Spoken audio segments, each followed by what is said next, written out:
आइए 4 पंक्तियां, मैं सीधे सीधे एक रचना पढ़ता हूँ और आप ये मूर्ति देखिए, चंद्रशेखर आजाद को देखिए और हमारी कविता सुनिए। आपको अगर लगे रचना में हमने शब्द चित्र बना दिया, रचना में हमने कोई नई बात, नए तरीके से, बात तो सब पुरानी होती है, इतिहास को कोई बदल नहीं सकता है, लेकिन कहने का तरीका अगर आपको अच्छा लग जाए तो समर्थन करना। और पहली बार ये मेरा सौभाग्य है कि वेद दादा की उपस्थिति में पहली बार ये रचना में पढ़ने जा रहा हूँ, इसलिए खास तौर से उनका ध्यान चाहूंगा, उनका आशीर्वाद चाहूंगा। ये तब की है बात जमा था मैं दिखने में सुंदर था। आप आज चंद्रशेखर आजाद जी की जयंती है, उनको नमन करने के लिए आप जब भी ताली बजाएंगे तो हम मान लेंगे कि आपकी तालियां उनके नमन में जा रही हैं। ये तब की है बात जमा था मैं दिखने में सुंदर था, राष्ट्र प्रेम का ज्वालामुखी भरा मेरे भी अंदर था। चाह यही थी निज सर्वस्व लुटाकर कुछ कर जाऊं, माता के चरणों में अपना तन मन भेंट चढ़ाऊं। राष्ट्र प्रेम का ज्वार भरा था लेकिन तन अनगर था, चेतन थी भावना किंतु मैं निज शरीर से जड़ था।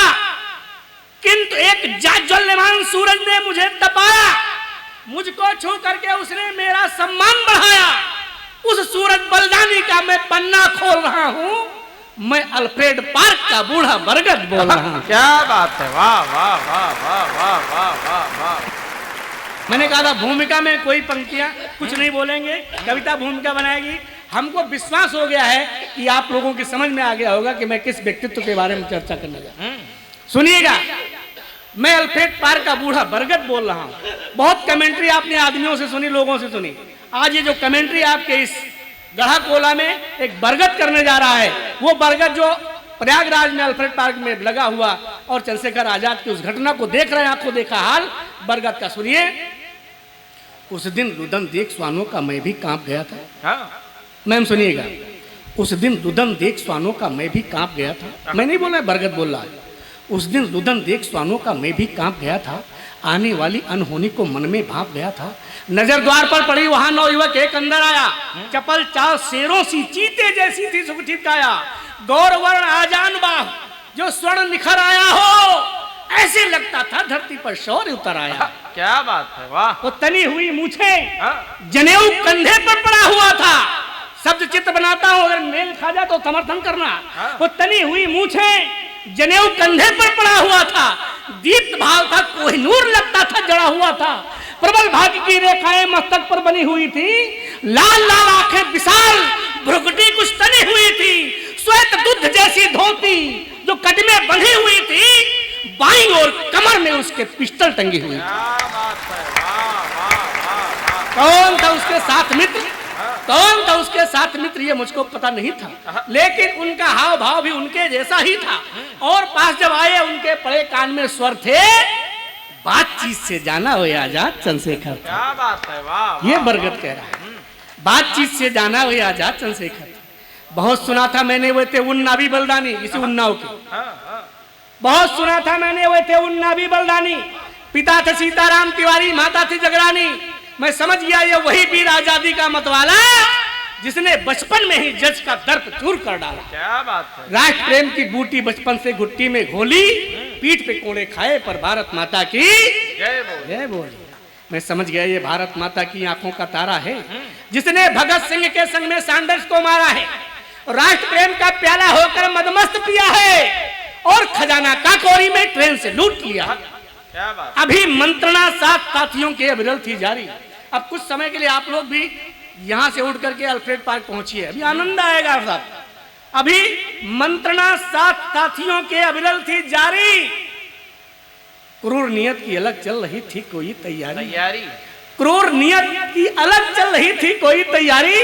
शायद किसी भेदिए ने जाकर के था बतलाया, गोरा अफसर क्रूर नाग बाबर सेना संग आया।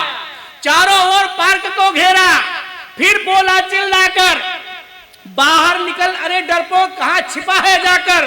पड़ी सुनाई जब आजाद को उस गोरे की बोली, गर्जा पिस्टल सधा निशाना, चली एक फिर गोली और गाली देने वाले मुंह को गोली तड़ गई थी, सीधे मुंह में घुसकर उसका जबड़ा फाड़ गया।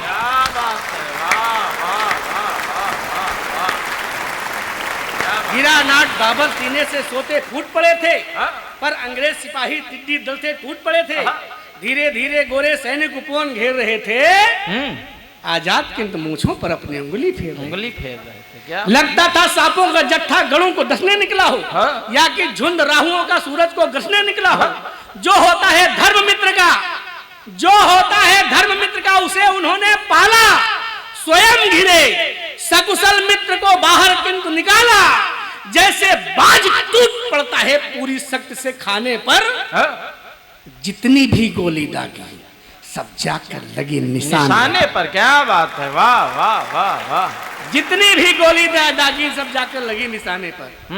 पौरुष देख चंद्रशेखर का मृत्यु खड़ी शर्माती थी। इधर गोलियां एक एक कर कम होती ही जाती। अब जीवित बचना मुश्किल है, ये सुने मन में जान लिया।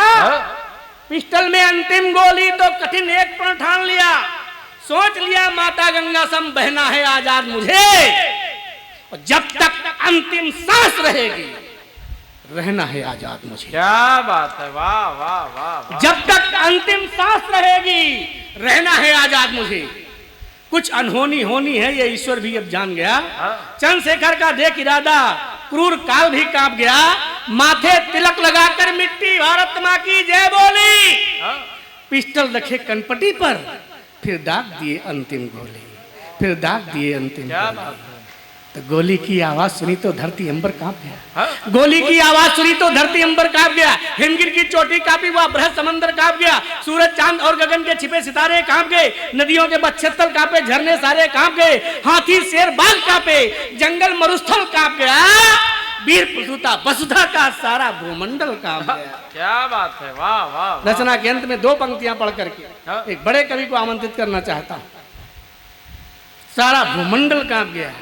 अगर सही बात कही गई हो अंतिम पंक्तियों में तो एक भी हाथ खामोश न रहे। भले चंद्रशेखर ने अंतिम गोली स्वयं पे झोंकी थी। जिनका आशीर्वाद अभी तक नहीं मिला है, मंच से हो चाहे नीचे से हो, उनका आशीर्वाद इस पंक्तियों पर मिलेगा, मैं दावा करता हूं। भले चंद्रशेखर ने अंतिम गोली स्वयं पे झोंकी थी। भले चंद्रशेखर ने अंतिम गोली स्वयं पे झोंकी थी, लेकिन अंग्रेजी ताबूत में कील उसी ने ठोंकी। क्या बात है, वाह वाह वाह वाह वाह वाह वाह। उस सूरवीर बलिदानी ने जो बढ़कर शिखर छुआ था, उसके दम पर ही अपना भारत आजाद हुआ था। भारत आजाद हुआ। बहुत बहुत धन्यवाद, आपने समय दिया, मुझे भी सुना।